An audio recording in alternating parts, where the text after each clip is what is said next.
In Matthew 21, verses 33 to 46, we have the parable of the tenants. Listen to another parable. There was a landowner who planted a vineyard, and he put a wall around it, and dug a winepress in it, and built a watchtower. Then he rented the vineyard to some farmers and moved to another place. When the harvest time approached, he sent his servants to the tenants to collect his fruit. In meditation within, we were one time in perfection. We were in Eden, and we experienced paradise. We came down from our ice region and returned to concepts of good and fear, and we got trapped in good and evil, as opposed to being in perfection. God, the landowner, trusted us to stay in Eden, but we left it and preferred the wilderness. We became darker within and in our thoughts, and we allowed dualism within us. We were in spirit, but became blind.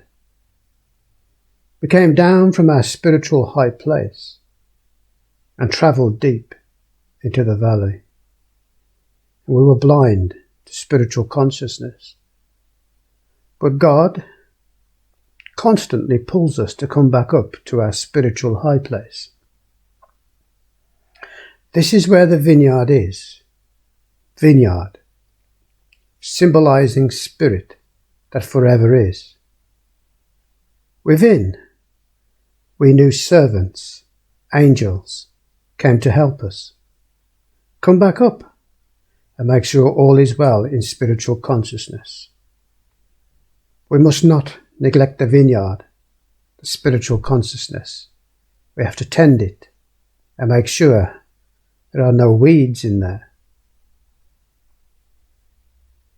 The tenants seized his servants, and they beat one, killed another, and stoned a third. Then he sent other servants to them, more than the first time, and the tenants treated them the same way.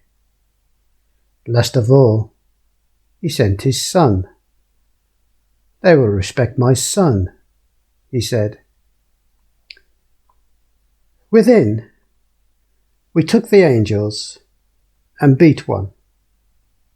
We refused, as it were, to listen, and to another we killed. We totally ignored the message, the messengers, the angels. But the messengers kept coming to pull us up to our high place, but we just ignored all of them. The owner, God, then sent his son, within whom is Christ, the Anointed One, God's very own Son, the light of the world, the light of the vineyard. But when the tenants saw the Son, they said to each other, "This is the heir. Come on, let's kill him and take his inheritance." So they took him, threw him out of the vineyard, and killed him.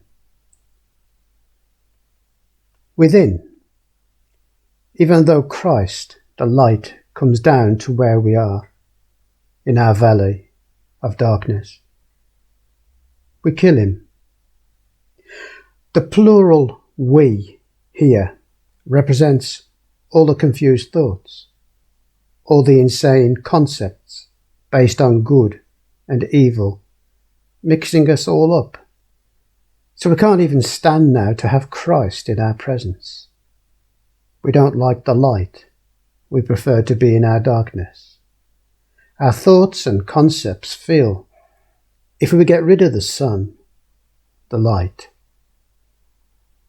the Son of God, the truth, we can have some peace because, like Legion, the concepts that we now have are making us feel lost, insane, inasmuch that even truth from the messengers and from the Son of God hurt. Therefore, when the owner of the vineyard comes, what will he do to those tenants? He will bring those wretches to a wretched end, they replied, and he will rent the vineyard to other tenants, who will give him his share of the crop at harvest time. The wretches, the insane thoughts, the concepts of good and evil will come to an end and be replaced with new tenants who are one with truth. The further away from Eden we are, the more concepts we have. The concepts are based on flesh and therefore are nothing but a hindrance to allowing the Spirit within be one with God within. The high place is blocked by one's own concepts of fear. It becomes so bad, we kill all light servants of God, angels, messengers, and even destroy the light of the world, the vineyard, Jesus. We are so like Legion. We kill to survive. God, the vineyard owner, the owner of your temple, your body, has noticed you have gone rogue. You have thoughts that are destroying your hope of getting back to your true consciousness. You are trapped in concepts. I and my concepts are one, instead of I and my Father are one. You killed the light I sent, my Son. So, he takes away these negative tenets, negative concepts, puts an end to them, and he replaces them with good tenets, good spiritual direction, leading you upwards to Christ, to consciousness, to I am.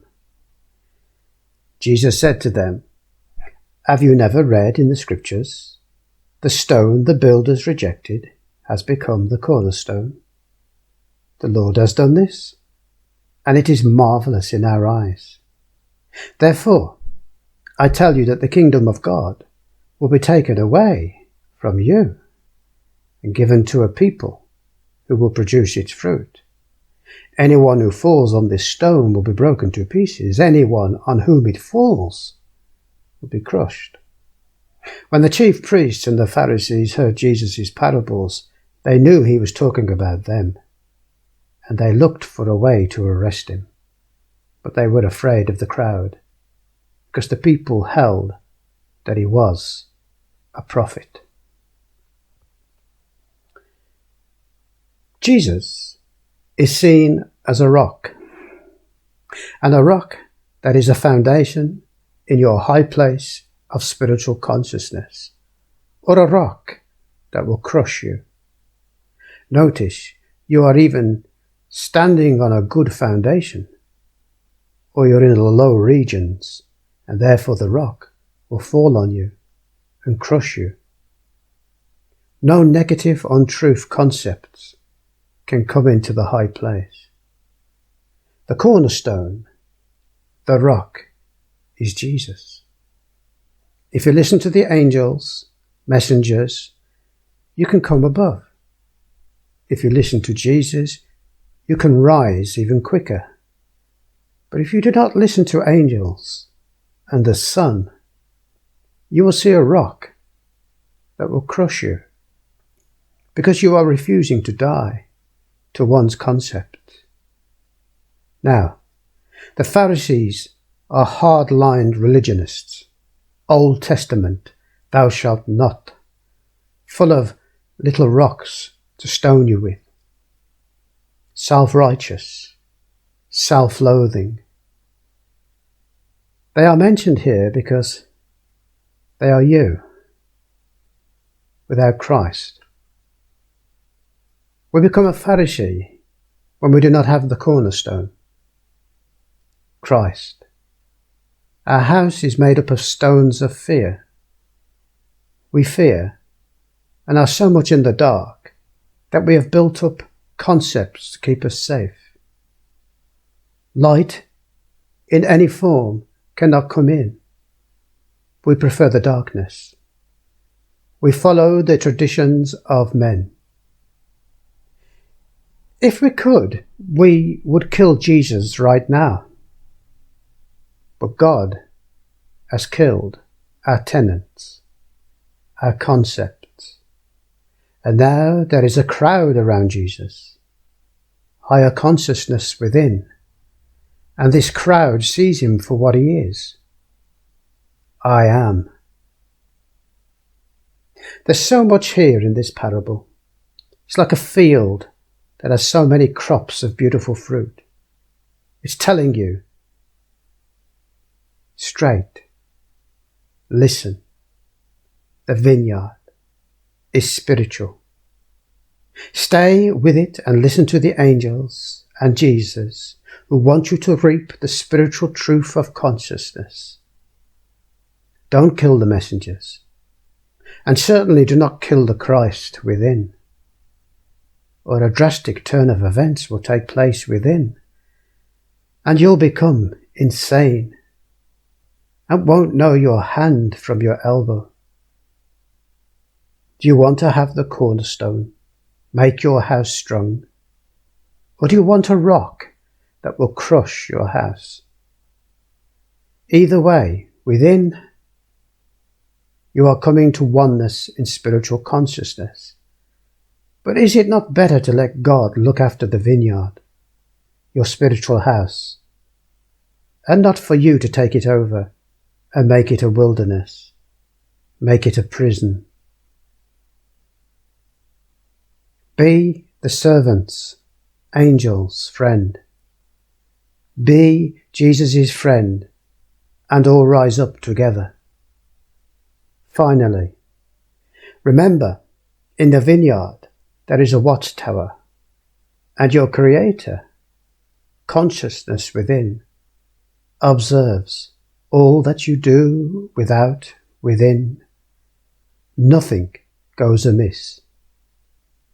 All the concepts you gather as fruit is known. Your vineyard has one fruit, and it is spirit, not the concept fruit you want to make. It's not your vineyard. You are a tenant. Come up to the high place. Become one in consciousness, and all that will change. Thank you.